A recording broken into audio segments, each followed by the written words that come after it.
आपण मागील लेक्चरमध्ये नवीन चॅप्टरकडे वळालो होतो. समाजशास्त्रातील परिप्रेक्ष्य. त्या समाजशास्त्रातील परिप्रेक्ष्याच्या अनुषंगाने विवेचन करत असताना मी काही बाबी आपल्या समोर उहापोह केल्या होत्या. साधारणतः इतिहासाचा धांडोळा घेतला असता 15व्या शतकापर्यंत सामाजिक जीवन समजून घेण्यासाठी कथा, स्वानुभव, अंधविश्वास याचा आधार घेतला जात होता. कारण अगदी मानवाच्या प्राथमिक अवस्थेपासूनच हे जीवन, हे सामाजिक जीवन समजून घेण्याचा प्रयत्न मानवाने केलेला आहे, नाही असं नाही. पण हा जो प्रयत्न केले गेला तो शास्त्रोक्त स्वरूपाचा प्रयत्न निश्चित नव्हता. कारण परंपरेच्या माध्यमातून ज्या बाबी चालत आलेल्या आहेत, विशिष्ट स्वरूपाच्या मिथकांच्या अनुषंगाने जी मांडणी केली गेलेली आहे, विविध कथांच्या अनुभवाने, अंधविश्वासाच्या अनुभवाने आणि अगदीच स्वानुभवाच्या आधारावर सामाजिक जीवनाची मांडणी तत्कालामध्ये केली जात होती. आणि अगदी अलीकडच्या 15व्या शतकापर्यंतचा जरी विचार केला तर ही मांडणी या पद्धतीने केली जात होती. परंतु यानंतरच्या कालखंडाचा जर आपण विचार केला, ज्याला आपण प्रबोधनाचा कालखंड असं म्हणतो, या प्रबोधनाच्या कालखंडात साधारणतः मी मागेच विवेचन केल्याप्रमाणे धर्मसत्ता आणि राजसत्ता यामध्ये फारकत झाल्या कारणाने धर्मसत्तेने आपल्या ठिकाणी, राजसत्तेने आपल्या ठिकाणी काम करावं. एकमेकाच्या कामामध्ये, एकमेकाच्या कार्यामध्ये कुणी हस्तक्षेप करू नये या संबंधीची भूमिका त्या दोन्ही पातळीवर घेतली गेली. आणि म्हणून साधारणतः या कालखंडानंतर थोड्या मुक्त स्वरूपाच्या जीवनाला शास्त्रोक्त स्वरूपाच्या पातळीवरच्या आकलनाला सूट मिळाली, कारण तत्पूर्वी मर्यादा होत्या. आणि म्हणून यानंतरच्या कालखंडाचा विचार केला असता संशोधनाच्या आधारावर तथ्यांचा मागोवा घेऊन सामाजिक शास्त्राच्या अभ्यासकांनी व्यक्तिवर्तनामागील भूमिका, समाज जीवनामध्ये निर्माण झालेल्या विविध सामाजिक समस्या आणि या सामाजिक समस्यांचं शास्त्रोक्त पातळीवर विश्लेषण करण्याचा प्रयत्न केलेला दिसतो. आणि त्यासाठीच आम्हाला असं दिसतं की त्यासाठी सामाजिक शास्त्रामध्ये विविध स्वरूपाचे दृष्टिकोन, किंवा ज्याला मी परिप्रेक्ष्य हा शब्द वापरला, पर्स्पेक्टिव्ह, परिप्रेक्ष्य, या परिप्रेक्ष्यांची निर्मिती करण्यात येऊ लागली. समाजशास्त्राच्या पातळीवर जर आपण विचार केला तर समाजशास्त्राच्या पातळीवर देखील सामाजिक आंतरक्रियांचा अध्ययन हा समाजशास्त्राचा परिप्रेक्ष्याचा मुख्य हेतू असलेला दिसतो. मॅसिओनिक आणि प्लुमर नावाचे जे विचारवंत आहेत, यांनी समाजशास्त्रीय परिप्रेक्ष्यामुळे समाजशास्त्राच्या अध्ययनाच्या अनुषंगाने 4 स्वरूपाचे फायदे होतात असं नमूद केलेलं आहे. ती कोणती, त्या संदर्भातील विवेचन आपण बघूया. पहिली बाब आहे समाजशास्त्रीय परिप्रेक्ष्याचा जर विचार केला तर समाजशास्त्रीय परिप्रेक्ष्यामुळे प्रचलित जी मिथक आहेत, या मिथकामागील सत्य शोधण्याचा प्रयत्न, सत्य शोधनाची दृष्टी परिप्रेक्ष्यांमुळे सामाजिक शास्त्राच्या अभ्यासकांना प्राप्त होते, हा एक फायदा परिप्रेक्ष्याच्या संदर्भात सांगता येऊ शकतो. दुसऱ्या स्वरूपाची बाब आहे की या परिप्रेक्ष्यामुळे सामाजिक जीवनातील विविध स्वरूपाच्या ज्या संधी आहेत, या संधी उपलब्ध होतात आणि त्याचबरोबर विकासामध्ये जे विविध स्वरूपाचे अडथळे येतात, त्या अडथळ्यांचं मूल्यांकन करून त्या अडथळ्यांना दूर करण्याचं काम साधारणतः परिप्रेक्ष्याच्या माध्यमातून सामाजिक शास्त्राचे अभ्यासक करू शकतात. त्यामुळेच व्यक्ती आपल्या ध्येयाप्रती योग्य प्रकारे वाटचाल करू शकतो. आणि मग हा दुसरा फायदा परिप्रेक्ष्याच्या अनुषंगाने आम्हाला नमूद करता येऊ शकतो. तिसऱ्या स्वरूपाची बाब आहे की परिप्रेक्ष्य व्यक्तींना समाजात सक्रिय राहण्यास शक्ती प्रदान करते. कारण सामाजिक जीवनाच्या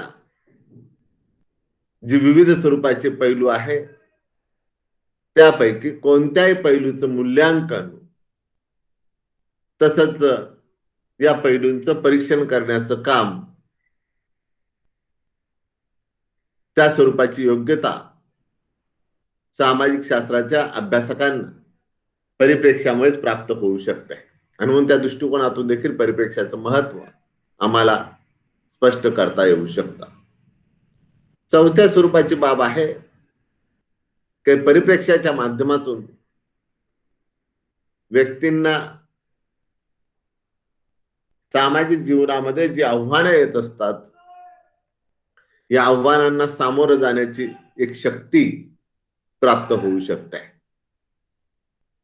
आणि म्हणूनच विविध स्वरूपाच्या समस्यांच्या निर्मिती मागची कारणं हे परिप्रेक्ष्याद्वारे स्पष्ट केली जात असल्या कारणानेच या सामाजिक समस्यांची आज सोडवणूक करता येणं शक्य झालेलं आहे.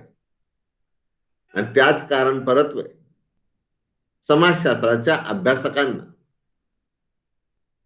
समाजशास्त्राच्या अभ्यासाला जागतिक पातळीवर एक महत्वाचं स्थान या परिप्रेक्ष्यामुळेच प्राप्त होऊ शकलेलं आहे. आणि म्हणून परिप्रेक्ष्य ही सामाजिक शास्त्राच्या अभ्यासकाला किंवा फार झालं तर आपल्याला म्हणता येईल समाजशास्त्राच्या अभ्यासकाला संशोधकीय पातळीवर नेऊन शास्त्रोक्त स्वरूपाच्या मांडणीतून समाजाचं परीक्षण करण्याची, समाजाचं मूल्यांकन करण्याची दृष्टी प्राप्त करून देते. ही बाब या दृष्टिकोनातून महत्वाची अशी आहे. आणि म्हणून समाजशास्त्रातील परिप्रेक्ष्याच्या अनुषंगाने या काही बाबी मी स्पष्ट केल्या. आपल्याला एक बाब अगोदरच आपल्यासमोर स्पष्ट करणं आवश्यक आहे की या परिप्रेक्ष्याच्या अनुषंगाने तुमच्या टेक्स्ट बुक मध्ये फारसं असं विवेचन केले गेलेलं नाही.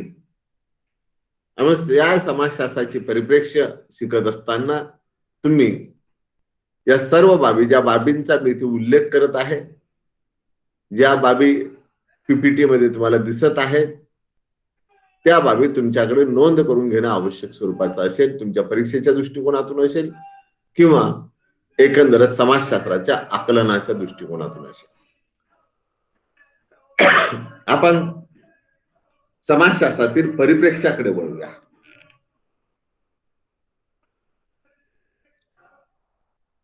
साधारणतः समाजशास्त्रामध्ये 3 स्वरूपाचे परिप्रेक्ष्य दिसून येतात की ज्या परिप्रेक्ष्याच्या आधारावर समाजशास्त्रा अंतर्गत संशोधक संशोधन करत असतात, किंवा अगदी त्या पलीकडे जाऊन असं म्हणता येऊ शकेल की समाजशास्त्राच्या अभ्यासकांना संशोधकीय स्वरूपाची दृष्टी प्राप्त करून देण्याचं काम हे या समाजशास्त्रीय परिप्रेक्ष्यामुळे होत असतं. आणि समाजशास्त्रामध्ये जी 3 परिप्रेक्ष्य आज प्रचलित आहेत, स्वीकृत आहे, ज्याला मान्यता आहे, ती 3 परिप्रेक्ष्य म्हणजे एक तर ऑगस्ट कॉम्ट यांनी मांडलेला परिप्रेक्ष्य, ज्याला सायंटिफिक पर्स्पेक्टिव्ह असं म्हटले जातं, आणि ऑगस्ट कॉमच्या भाषेमध्ये त्याला पॉझिटिव्हिस्टिक पर्स्पेक्टिव्ह असं म्हटलं जातं. हा एक पर्स्पेक्टिव्ह. दुसरा पर्स्पेक्टिव्ह जो आहे तो आहे स्ट्रक्चर फंक्शनलिस्ट पर्स्पेक्टिव्ह, ज्याला संरचनात्मक कार्यात्मक स्वरूपाचा परिप्रेक्ष्य म्हणून आपण उल्लेखित करू शकतो. आणि तिसरा पर्स्पेक्टिव्ह आहे हा क्रिटिकल पर्स्पेक्टिव्ह, ज्या अंतर्गत कॉन्फ्लिक्ट थेअरी विचारात घेतली जाते. म्हणजे ही जी 3 पर्स्पेक्टिव्ह आहे, सायंटिफिक, स्ट्रक्चर फंक्शनलिस्ट आणि क्रिटिकल, या 3 पर्स्पेक्टिव्हच्या आधारावर समाजशास्त्रीय आकलन, समाजाचं शास्त्रोक्त स्वरूपाचं आकलन करण्याचा प्रयत्न समाजशास्त्राचे अभ्यासक करत असतात. या परिप्रेक्ष्यातील काही थिअरीज तुमच्या अभ्यासक्रमाला ठेवलेल्या आहेत. एक आहे स्ट्रक्चरल पर्स्पेक्टिव्ह, संरचनात्मक स्वरूपाचा परिप्रेक्ष्य. दुसरा आहे प्रकार्यात्मक परिप्रेक्ष्य म्हणजे फंक्शनल पर्स्पेक्टिव्ह. आणि तिसरा आहे कॉन्फ्लिक्ट पर्स्पेक्टिव्ह म्हणजे संघर्षात्मक परिप्रेक्ष्य. हे 3 परिप्रेक्ष्य आपण विचारात घेणार आहोत. तत्पूर्वी एका बाबीचा उल्लेख करणं आवश्यक स्वरूपाचं ठरतं की ही जी पर्स्पेक्टिव्ह आहेत, ही पर्स्पेक्टिव्ह समाज जीवनाच्या अनुषंगाने दृष्टी प्राप्त करून देतात. म्हणजे नेमकं काय करतात याचं एक एक्झाम्पल मी आपल्याला देऊ करतो.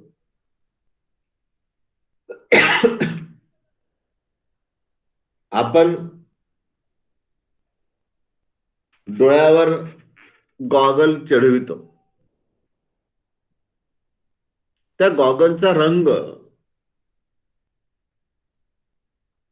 हा जसा असेल तशी सृष्टी आम्हाला दृष्टीस पडते. समजा आपण ग्रीन कलरचा गॉगल आपल्या डोळ्यावर घातला तर आपल्याला ग्रीन दिसेल. रेड कलरचा गॉगल आपल्या डोळ्यावर चढवला तर आपल्याला रेड दिसेल.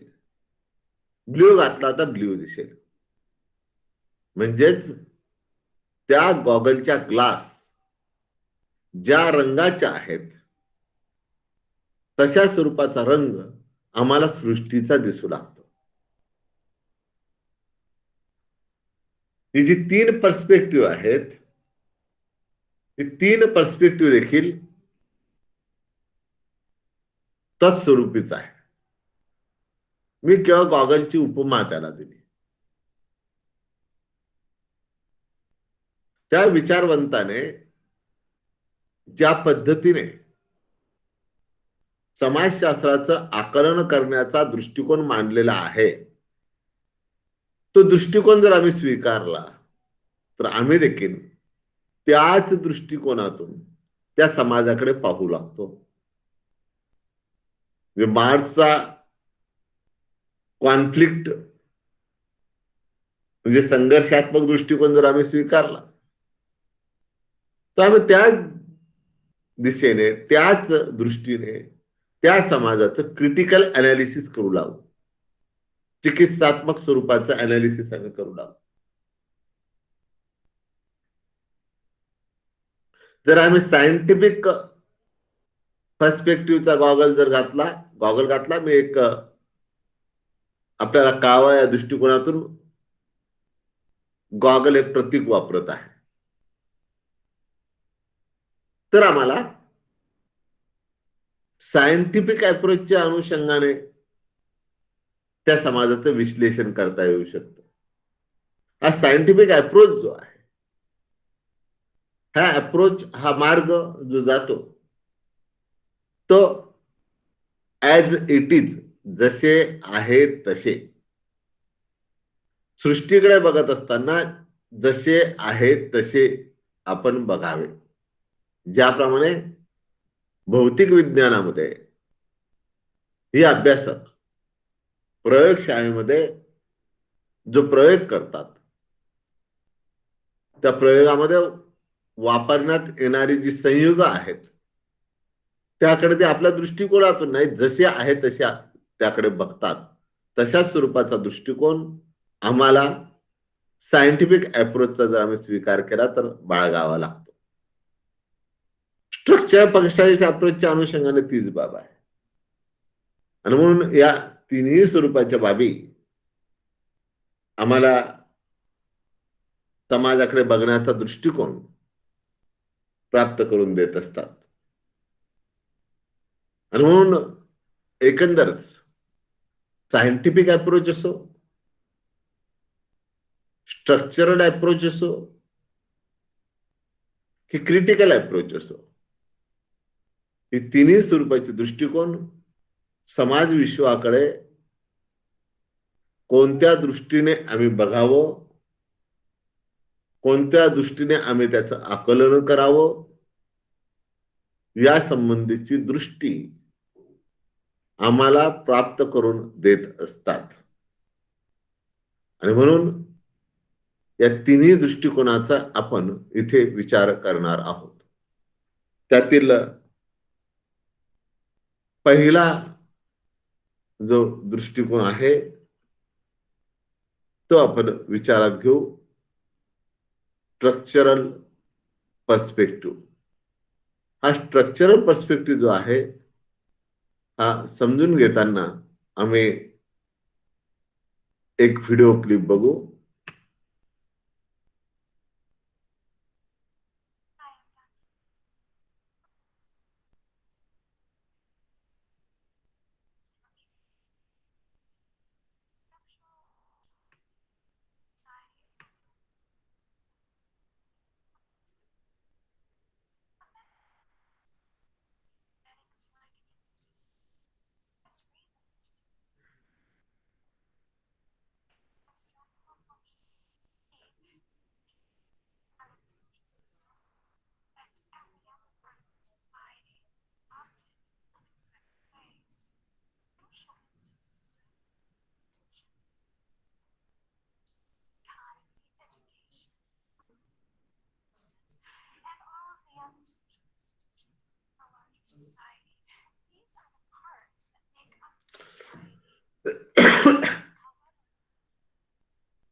एकंदरच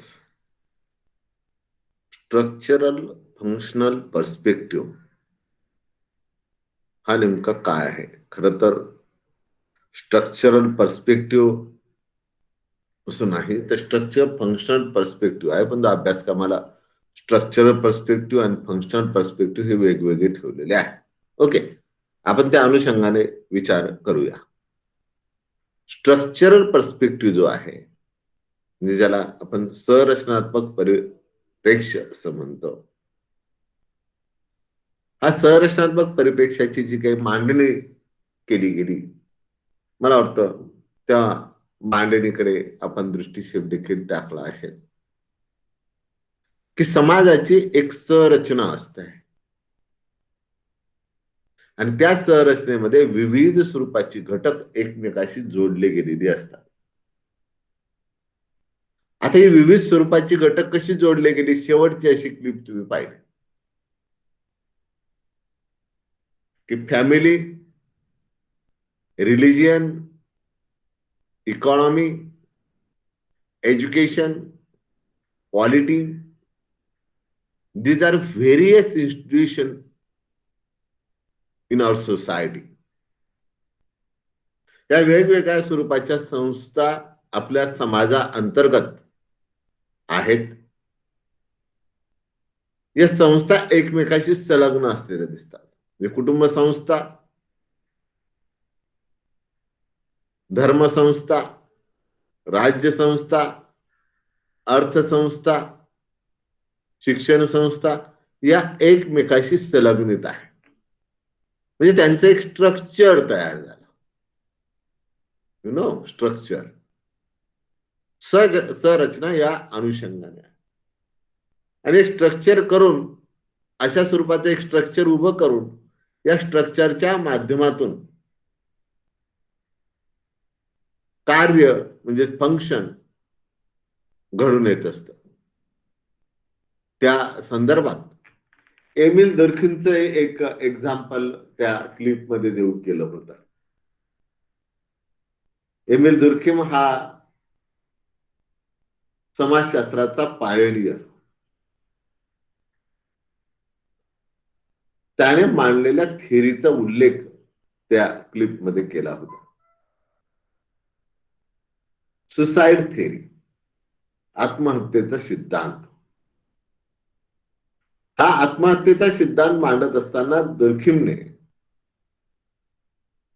संरचनात्मक स्वरूपाची थेअरी समोर ठेवून तो सिद्धांत मांडला. व्यक्ती हा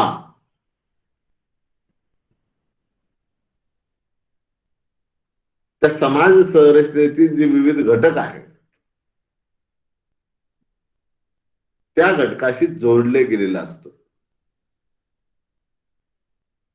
समाजशास्त्रीय परिभाषेमध्ये तो तादात्म्य पावलेला असतो.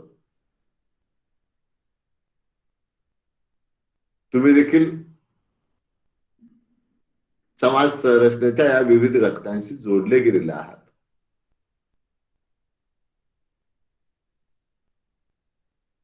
आम्ही आमच्या कुटुंबाशी इतके तादात्म्य पावलेलं असतो की त्या कुटुंबातील एका व्यक्तीला झालेलं दुःख हे सर्व व्यक्ती अनुभवतात.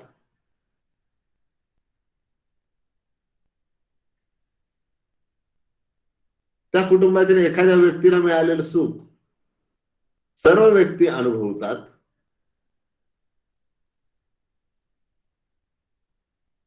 कुटुंबाच्या अनुषंगाने आमचा स्वार्थ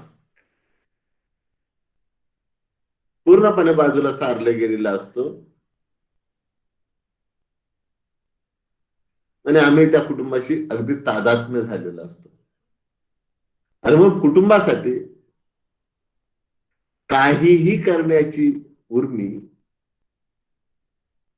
आमच्यामध्ये निर्माण होते. आणि मग आम्ही कुटुंबासाठी काहीही करण्यास तयार होतो. अगदी प्रसंगी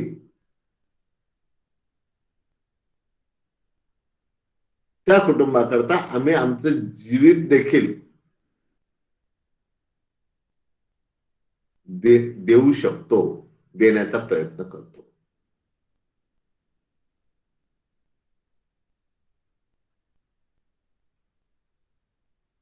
हीच बाब धर्माच्या संदर्भात देखील आम्हाला सांगता येऊ शकते. हीच बाब त्या राज्य संस्थेच्या अनुषंगाने सांगता येऊ शकते.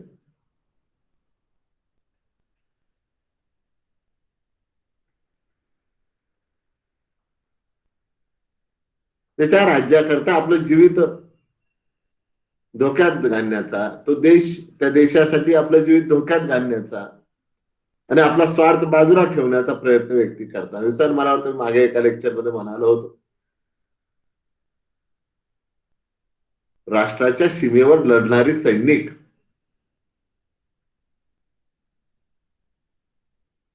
आपल्या राष्ट्राचं संरक्षण व्हावं या हेतूने लढतात. त्यांना हे माहित आहे की शत्रूचा हल्ला झाल्यास त्यात मी मृत्युमुखी पडू शकतो. पण असं असताना देखील ते तिथून पळून येत नाहीत, त्या शत्रूचा सामना करतात. ही एक प्रकारची त्या राष्ट्राच्या संदर्भात तादात्म्य पावल्याची भावना आहे. तर त्या राष्ट्रासाठी स्वतःच्या छातीवर गोळी झेलून घेण्याचा प्रयत्न, झेलून घेण्याची इच्छा या व्यक्तीमध्ये कुठून येते? तर तो तादात्म्य पावतो म्हणून. ती एक प्रकारची आत्महत्याच आहे, समाजाकरता केली गेलेली आत्महत्या. ते तादात्म्यकरण ही बाब महत्वाची ठरते. हा स्ट्रक्चरल पर्स्पेक्टिव्ह जो आहे, हा स्ट्रक्चरल पर्स्पेक्टिव्ह या अनुषंगाने पुढे जातो. म्हणून दर्खिमचं एक्झाम्पल तिथे देऊन केलं होतं. समाज घटक एकमेकाशी जोडले जाऊन एक संरचना, समाज संरचना आकाराला येत असते. दर्खिमच्या नंतर अनेक विचारवंतांनी हा स्ट्रक्चर पर्स्पेक्टिव्ह पुढे नेलेला आहे, ज्यामध्ये लेवी स्ट्रॉस असतील, मायकेल फोकाल्ट असतील, पिएरे बोर्दियू असतील, यासारख्या विचारवंतांचा आम्हाला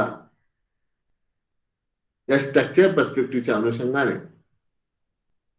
नामोल्लेख करता येऊ शकतो.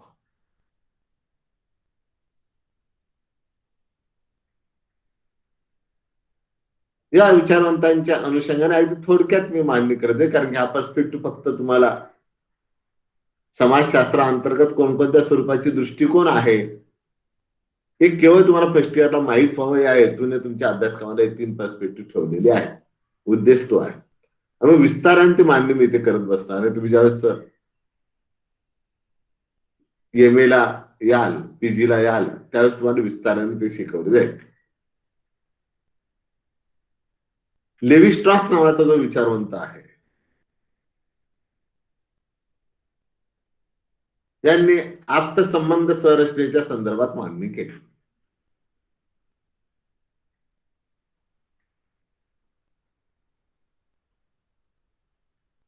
भारतामध्ये ही आप्तसंबंध व्यवस्था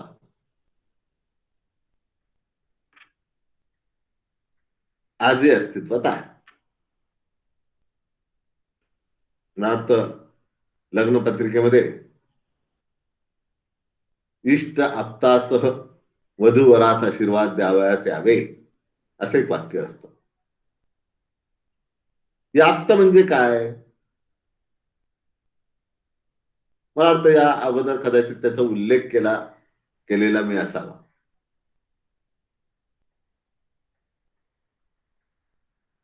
कुल व्यवस्थेमध्ये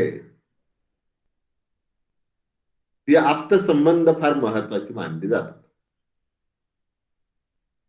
प्राथमिक आप्त, द्वितीयक आप्त, तृतीयक आप्त, चतुर्थक आप्त अशा वेगवेगळ्या पातळीवर ही आप्तसंबंध व्यवस्था विस्तारित होत जाते.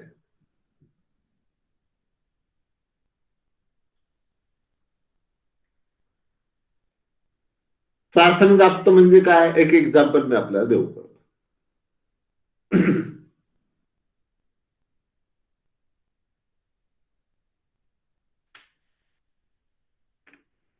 आमचे आई वडील भाऊ हे आमचे काय आहेत, हे प्राथमिक आप्त आहेत. प्राथमिक आप्त ही आमची द्वितीयक आप्त असतात, लक्षात घ्या. प्राथमिक आप्त ही आमची द्वितीयक आप्त असतात. जसं वडिलांचा भाऊ, वडिलांची आई, वडिलांचे वडील, वडिलांची बहीण हे आमचे काय आहेत, द्वितीयक आप्त आहेत. द्वितीयक आप्ताचे प्राथमिक आप्त हे आमचे तृतीयक आप्त असतात. म्हणजेच आमचा चुलत भाऊ, आमची चुलत बहीण, आमची चुलती हे आमचे काय, तृतीयक आप्त आहेत. तृतीयक आप्ताचे प्राथमिक आप्त आमचे चतुर्थक आप्त असतात. या पद्धतीने ही आप्त संबंध व्यवस्था वाढत जाते. भारतामध्ये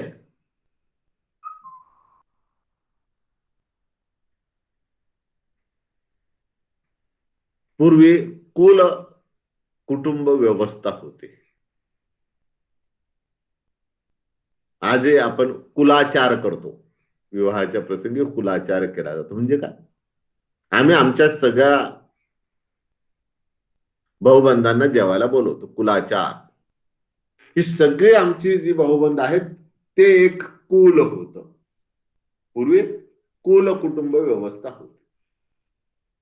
नंतरच्या काळामध्ये तिथे संयुक्त कुटुंब पद्धती असं तिथे स्वरूप आलं. 2 पेक्षा अधिक पिढ्यांच्या व्यक्ती एकत्र येऊ लागल्या. नंतर विभक्त कुटुंब पद्धती अस्तित्वात आली. अर्थात स्ट्रक्चर बदलत गेलं, कुटुंब व्यवस्थेचं स्ट्रक्चर बदलत गेलं. या अनुषंगाने आप्तसंबंधी संरचनेचं विवेचन लेवी स्ट्रॉसने केलं. मी आता ते विस्ताराने करत बसत नाही. चॉम्स्की नावाचा जो विचारवंत आहे याने देखील या संरचनेचा संबंध मिथकाशी लावण्याचा प्रयत्न केला.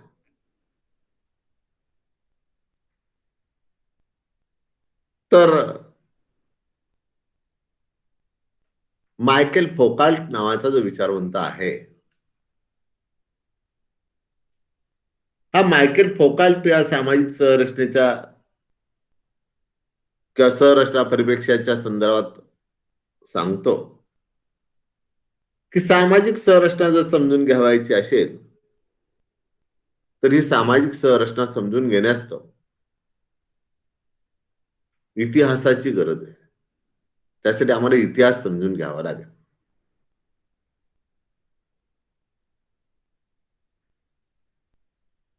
विविध विचारवंतांनी या संरचनेच्या संदर्भात केलेले विवेचन अगदी थोडक्यात मी ते आपल्याला सांगत गेलो.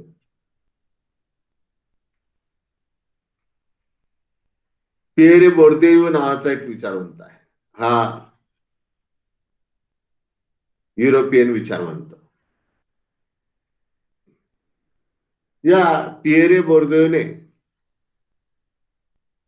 सांस्कृतिक संरचनावादाची मांडणी केली.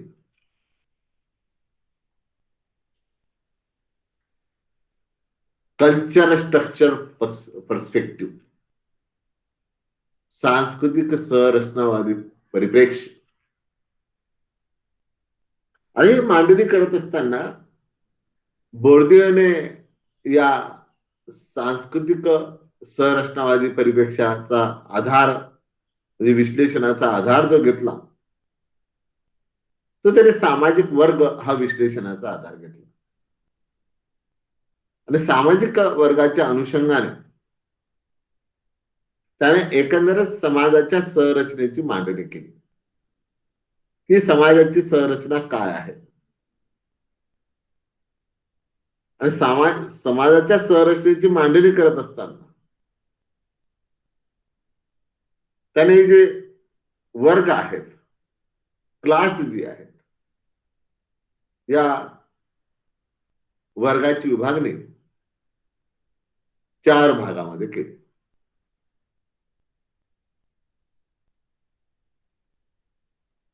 आणि ही जी 4 भाग त्याने मांडली त्यामध्ये आर्थिक संपत्ती, सामाजिक संपत्ती, सांस्कृतिक संपत्ती आणि प्रतिकात्मक संपत्ती ही या 4 बाबी या 4 वर्गाचा आधार ठरवल्या. त्या 4 बाबीचा आधार त्याने कसा घेतला, त्या संदर्भात सांस्कृतिक संरचनावादाची संकल्पना त्याने कशी मांडली, या संदर्भातील विवेचन मी करणार आहे. परंतु ते मात्र आपण नंतरच्या लेक्चरमध्ये